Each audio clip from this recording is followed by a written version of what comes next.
What is up, guys? Welcome to a brand new video. Yesterday we ranked all of the AD carries for the preseason except Sivir, which I actually forgot to include, so my bad. Lucky though, nothing really changed for her. But you all seem to enjoy that, so I thought we could do it for the other roles, starting with my top mid laners rank. Leave a comment or a like on the video to let me know if you want one for every role this week or not. Again, we're going to rank these from 5 stars to 2, depending on how much potential they have right now. I've asked a lot of people, I've been looking at a lot of stats today and watching a few trends, but I guess at the end of the day, they are my opinion. So the first one at number 5 is going to be Ahri. She's very mobile and decent versus assassins because you can charm or you can just ult away. She's kind of super well rounded. It might not be the same at higher ranks of play, but overall she is very, very solid at the moment and you can't really go wrong with her, which is why I'm going to put her at the very top. She also is doing really well at the moment. Masteries, we're going to go 12-18, and remember the fourth line of Frosty now has 3 choices. So Bounty Hunter, which is 7.5% if you kill each enemy champ once. Double-Edged Sword is 5% more damage, but you take 2.5% more. And Battle Chance is a 5% increase over 5 seconds in combat. Now it's the same for AD, that I think Bounty Hunter and Double-Edged Sword are the best. It depends though if you want to take more damage or not, and that's kind of depending on the champion, so I'm going to explain as I go. For items, Morello Luden's Death Cap is still fine, but there is a side note, okay? Just for all of these champions, the builds will most likely stay the same because no item changes for mid, but there is a big but. Zhonya's, Abyssal, and Rylai's are all much better items now if the meta shifts to high damage and assassins, because they give you damage but they help you not die. This is something you're going to have to get used to a lot more now, adapting your build for the game. Rylai's is going to help you with both AD and AP while providing damage and a slow. Abyssal is versus AP, and Zhonya's is versus AD or versus very heavy quick burst, so like a Fizzle or a Cinder ult that you need to dodge. You've not really had to worry about burst as much recently, but now you're going to have to, so these will be your best friends in some of the games. Just bear in mind that you're going to have to add these to some of your normal builds. Anivia is actually the second 5-star champion. This is probably going to catch you a bit by surprise, but so far in pretty much every reason on the first day of this patch, she's doing really well. She's good versus assassins because they have to get close to her, which is exactly what she wants for a combo, right? She's also good versus mages, but she has that egg, so in team fights, like, assassins can't even burst you down. She's basically very hard to focus, but she does a lot if she's left alone, and that's kind of a problem. Like, that is a good thing to have in this meta. Masteries would just be 12-18, probably Double-Edged Sword as well, to be honest, because you can afford to take the extra damage. And items, Rod of Ages, Archangels are 2 semi-defensive but aggressive items. Now, one thing I'm going to mention a lot probably is Rod of Ages is kind of a slow item. It ramps up over the game, and if we see loads of assassins, you might not have time to actually stack it up, but Anivia, I think, is one who still gets away with it. Zhonya's might have to fit in a bit earlier as well, but you're already pretty hard to kill, so you can probably stick to your normal build. Syndra is the last 5-star champion for me, but we have to kind of see because she is top tier, but if assassins really do come back properly, then they're probably going to crap on her. If played correctly though, she is one of the best mage assassins we can actually see. There is one other thing to mention for AP champions mid as well. More of Mortius and Edge of Night are now better, and both of those kind of are your worst nightmares if you're trying to burst someone down. They are better to buy for AD carries especially, so if you are actually going to try and one burst the AD carry, you have to press tab before and see if they have it. If they have it, you have to calculate that into your damage. For Syndra specifically though, Assassin's back is not the best thing, but Poke might be back as well, which means they outrange you and you're kind of screwed. So 12-18 with Double-Edged Sword as well. Morello, Rylai's, like Zhonya's will probably be needed versus like Talon or a Zed, and Abyssal versus a Katarina or a Fizz. Rylai's and one of those will be basically unkillable though with loads of damage, which is a good thing for you.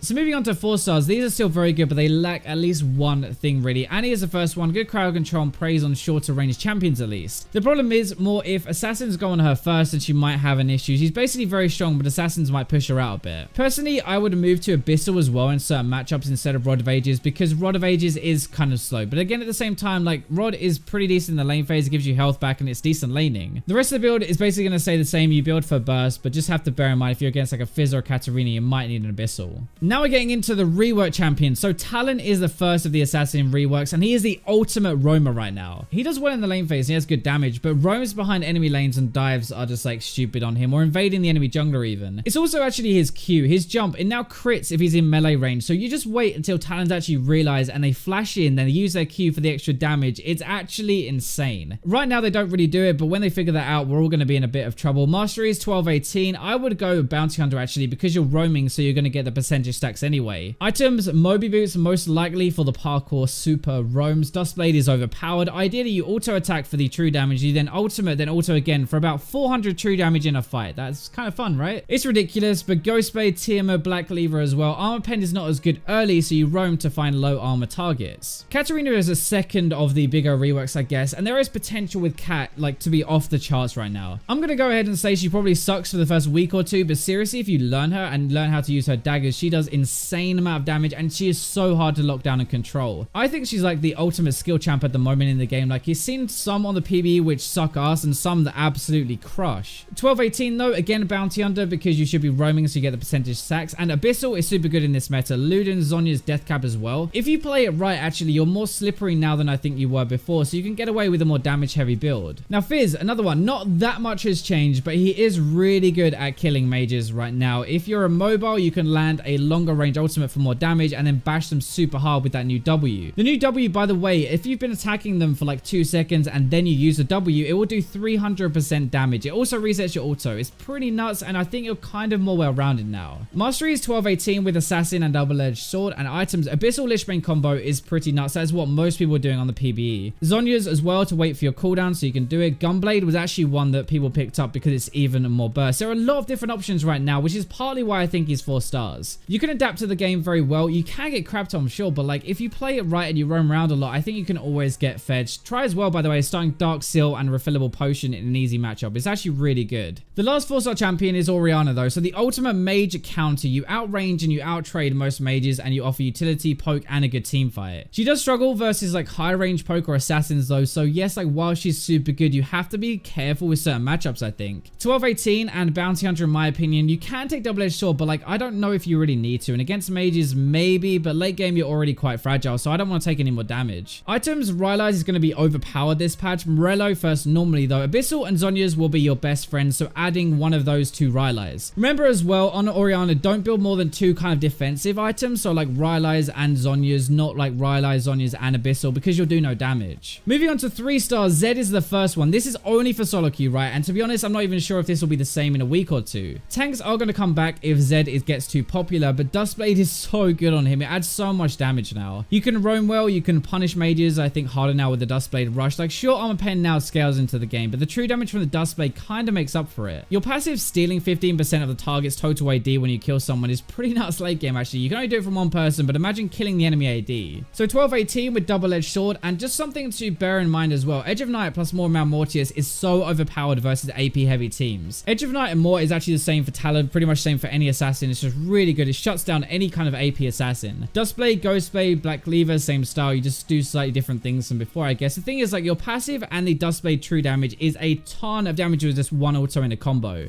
3 stars is basically like average, I guess. Still very good, but they kind of have some issues. Victor is going to be the next one, though. And assassins, especially like Fizz, Syndra, Ari, for example, any form of poke, kind of bone Victor, and they are all 5 or 4 stars at the moment. Logically, it's just like he can't really be higher than 3, to be honest. He's still good control mage, but going to be punished harder now, I think. One good thing is you're pretty tanky anyway, and you can kind of build whatever you like. Like, I would upgrade to full, then Rylai's, early Negatron if you need it against someone like Fizz and turn it into an Abyssal eventually. Or obviously Armguard and Zhonya's, but I don't think the build actually changes too much for Victor. He's still just a solid mage. Vel'Koz, I might be being too safe with this one. I think actually he could be 4 stars. He's very good poke and burst. In theory, can nail mages and assassins from far away, but he is immobile, super low health, and perfect prey if an assassin gets fed. I'd go 12-18 with double-edged sword here because you should have the range to stay back. And items, just a quick note, like Morello and Luden's might be too risky in some matchups now, so keep that in mind. Rylai's and Zhonya's would be my go-to defensive items. Rylai's first, Zhonya's if you need it. Abyssal sucks so much arse on these champions because you are high range and you're not really going to use it. Lux is basically the same as Vel'Koz, still good, but at least at the start of the preseason, and with how good Dustblade is, I think you might find yourself being focused super hard by the jungler and the mid lane. And remember, it's not a 1v1 lane, the jungler is going to impact it. 12-18 with probably Bounty Hunter, actually. Lux autos more, so I would say Bounty Hunter, but you can go double-edged sword if you want to. The item is the same deal with Vel'Koz, right? Morello Luden's might be too risky in some matchups now. Rylai's first, Zhonya's if you can't avoid the burst, and Abyssal does suck. Now, Twisted Fate is the other one because he is a roam god and he's still very effective, and he's good at snowboarding other lanes and doesn't have to play for his lane fate, which helps when so many dominant laners are around now. If you've realized, like, pretty much everyone I've talked about so far is actually pretty good in their lane phase, and it's still that problem of like, what do you do if a Fizz ults you, for example? That's what's holding Twisted Fate back. Masteries, I go 12-18 with Bounty Hunter because you're roaming so much, and personally, actually, I would go with the 5% extra cooldown from your runes because legit, all you want to do is roam as much as possible. Your lane sucks more now. Rod of Ages also might be too slow for Twisted Fate. If assassins come back, the game's going to speed up, and it may be like a Zhonya or Abyssal rush into Lichbane. Like, it's not ideal, but you have to keep up with the quicker scaling picks now. Xerath is the same as Lux and Vel'Koz. Genuinely, I think Poke is very good right now and can spank mages, not in lane, but in teamfights you massively outrange them. Right now though, like while the meta is kind of spiraling a little bit and junglers are moving to damage as well for now with the new Duskblade, you might have a really